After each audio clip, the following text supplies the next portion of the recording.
This video provides an overview of a couple of the features of the mud crab. Mud crabs have both structural and behavioural adaptation, which is what we're going to look at in this video. Firstly, the structural adaptations. Mud crabs have a hard exoskeleton. This means that the outside of their body provides the protection as well as structural strength for the animal.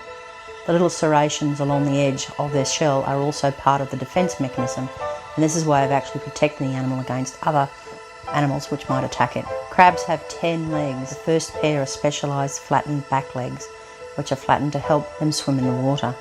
A mud crab can swim considerable distances from the coastline, with the female crab actually swimming as far as the continental shelf in some cases. The other legs are quite pointed and they're used for walking and move between their burrows and along the creek banks.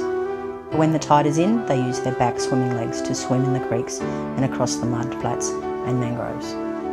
Another pair of legs are adapted to specifically be the cutters and crushers, or claws as we know them. These are used for cutting up their food and getting it to their mouth. Crabs use their claws like we use our teeth and fingers. The one crab claw is adapted for cutting. This one is the one with the sharp teeth. The other has flattened teeth, very similar to the ones at the back of your mouth, your molars, and these are used for crushing and grinding their food. When they are molting or shedding their bones, you'll actually see the claw is replaced, and this little claw that has been a cutter may be changed into the crusher, as the crusher is always the larger claw and is able to protect the animal. Their blood will clot when they come into contact with salt water. So when they throw a claw, the clotting process stops them from bleeding to death. You will see these little nodules on the side of some of them where they've had a hard scar, or like a scratch or a bump when you have on your hand or your heel, and that stops the blood coming out of their systems as well. Crabs' vision is really interesting. It's a structural adaptation to their environment, as their eyes are a bit like a fly. They can see almost 360 degrees at the same time. Their eyes see movement, but it's not the type of movement that we see. It has no vision of depth, and so they actually have multiple images of the same item that move very quickly and slowly for us are actually magnified so that they can see them moving and scurrying away.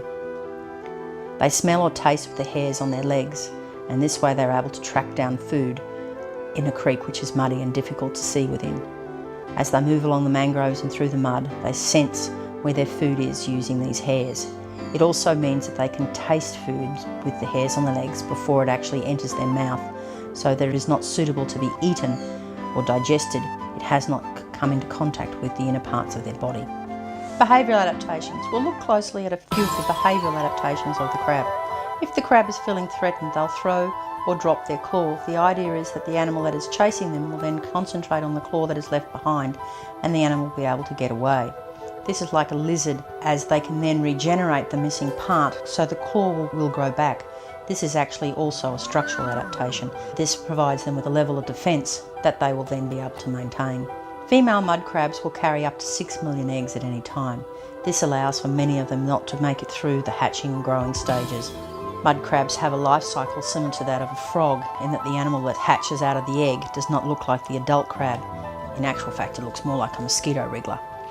Mud crabs are active mainly at night because this reduces their risk of predation by seabirds and other animals that may be able to catch them in the wild. This obviously allows them to move around an environment when the tide is in and out.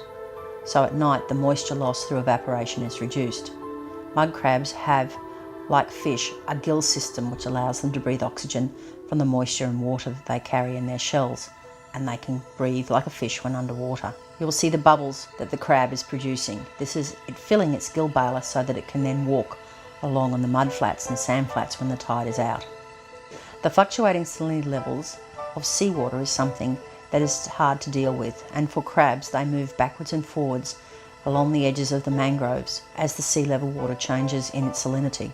In the middle of summer, when the fresh water is falling as thunderstorms and large changes occur in the amount of salt in the water, these animals are able to move deeper down or out to sea. They will move out to sea if the freshwater levels increase to a very high extent, such as in a big flood like the ones we had in Brisbane in 2011. At that stage, the crabs would have moved out of the estuarine environment and moved into the bay where the tide levels and salinity levels are not affected by the fresh water. As the salinity levels returns to a more level, stable environment, they will then move back into their estuarine habitat. The male crab will find a female when she is molting. He then carries her around for a considerable period of time before they mate in the burrow. This mating will allow the male to actually come across a female only 2 or 3 times throughout the year. She carries enough sperm to be able to fertilise 2 or 3 more batches of eggs without encountering a male. This helps in the breeding process with the animal, as they do not often come across each other in the wild.